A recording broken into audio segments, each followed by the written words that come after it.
Hey y'all, hey everyone, and welcome back. So in this video I'm going to show you all how I created my arm socks for my Opal cosplay, and I actually had to create two sets of arms because Opal has 4 arms and the first set kind of sucked. So the second set I used a different tutorial to actually guide me, which I will link down below and give her credit because it is awesome. And side note y'all, if you're wondering if you can use your phone, you definitely can with these ones. So with these arm socks you definitely can use your phone and type, and I haven't really tried texting too much yet, but you can definitely click on apps and stuff like that, so user friendly. Alright, so before we get started, of course, you know the drill, y'all. Go ahead and hit that subscribe button and that bell button so you know when I put out new content, yada yada blah blah blah. Okay, alright, so getting into the materials, the most important material of them all that you're gonna need are microfiber nylon tights. I will link these down below. These are your best friends. They are super durable and less susceptible to tears. You're also going to need a nail kit with glue. You'll also need some clear nail polish, which will help to seal off any kind of rips or tears in your stockings. So to prevent that from getting worse, use that for sure. And of course some cardboard, courtesy of USPS. Thanks y'all for the free cardboard. And some needle and thread, as well as your handy dandy sewing machine. So yeah, let's get into it. So I'm starting off by tracing my hand as close as possible to my fingers. You don't want to make it any bigger because obviously your arm sock will be bigger and you have to keep taking it in. So as close to your hand as possible, and make sure to label it, L and R for left and right. And I made 2 just because it's easier to just work with 2 and you don't get confused with left and right. So just dedicate one left and one right hand and put those joints both in your tights and you'll be good. And now what I'm doing is I'm turning my tights inside out so the seams are facing outwards. So this is the inside out, and I'm going to just take my my hand pattern rather, and I'm going to carefully just slide that on through. And so yeah, very gently, so you just want to make sure these tights are pretty durable, but just everything you do with these, just be very, very careful because you never know. Satan's watching sometimes. Alright, so anyways, so once I have my first pattern through, I'm going to go ahead and do the second one. So that's what it looks like. And make sure that your thumbs are facing towards each other so you don't have 2 left arms or 2 right arms. Now I went ahead and prepared my needles, so I made about 4 of them, but I really only used like 2.5. Just to kind of, so you don't waste time, having to thread your needle and everything. So good thing to start ahead of time. I'm talking too much. Okay, so now I am going in and I'm starting at the pinky, just kind of starting a little past the further side of the pinky, and then I'm gonna go around, and I'm just doing a simple, over under stitch, straight stitch around, and so it will make more sense as you'll see right here. But yeah, so I started a little past the tip of the pinky and then went around, and then I'm going all the way down. So I'm just literally tracing the hands using my needle and thread, and this is basically a guide for when we are going to take it to the sewing machine and finalize that pattern and really get those stitches in place. So I know this sounds like extra work, but y'all, this will go a long way. You definitely can also use your own hands. You don't have to make the patterns, but I figured to avoid poking yourself like 1,000 times, I would just go on and do this. So I go ahead and I take out my pattern very, very carefully. And so I have this right here.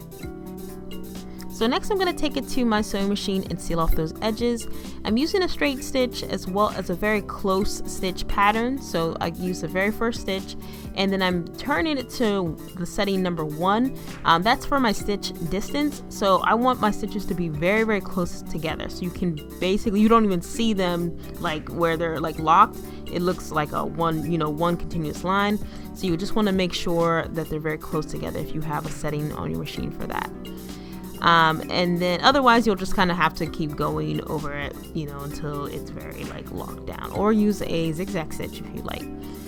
So the key with this, y'all, is to stretch your fabric at the same time as stitching. So treat it like you were, zigzag stitching something that has stretch to it. You just want to stretch it so that you can make sure you can put your fingers through it and that it's not too tight. And another thing is make sure you rotate the fabric anytime you hit a curve or any kind of tight edge. Don't try to sew it while you're, while you got your pedal foot down all at once. Just take your time, y'all. It will turn out beautifully if you just take your time. Don't rush anything. Tilt the fabric, rotate it anywhere you gotta do to make sure you get that stitch very nice and accurate. And also, another note, make sure you're stitching inside of your, or as close to your original guideline as possible. I would even recommend just doing it slightly inside of that line, just so that when you turn it inside out, it doesn't show through. And so this is what it looks like. I went ahead and just cut the excess off. And yeah, y'all, I actually really enjoyed this process now that I know how to do it. And then when I turn it right sides out, I just take the back of a pencil or a paintbrush in this case, or a pen, and just, poke the fingers through. Now it's time for the nails. So the best way to paint the nails, I would say, and actually y'all, I would highly recommend getting a full set of nails that, they already have the curvature, like the nail bed curvature, instead of having to do the tips. But the best way to paint them is to just set them on a piece of masking tape and then just stick them there and paint them and let them dry. And then you can go ahead and seal it with your clear top coat and then let that dry. Now this is the tricky part, which I haven't seen a lot of tutorials really go in depth with, which is attaching the nails. If y'all know of a different way to do this, I'd rather y'all tell me and just put it down below, but I just went ahead and treat it just like as if I was putting it on my actual nails. So I put a tiny bit of glue on the back of the nail and then pressed it firmly, and then prayed for the best as I slowly took it off of my actual nails.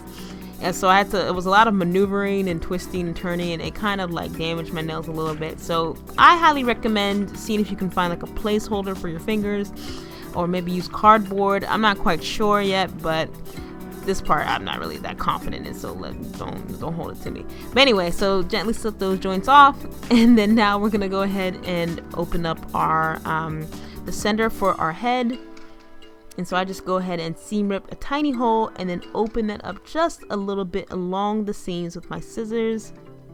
I don't want it too big because I want less, body to paint when I do my body paint. So I'm just doing a very small neck.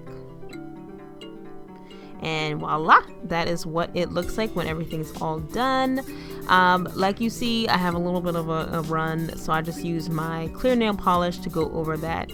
And I can also just go ahead and once I paint over that with the clear nail polish, I can just take that in and stitch it up in my sewing machine, and it creates a new seam. But I ain't gonna do that. But anyway, so that is all for now, y'all. Thank you so much for watching.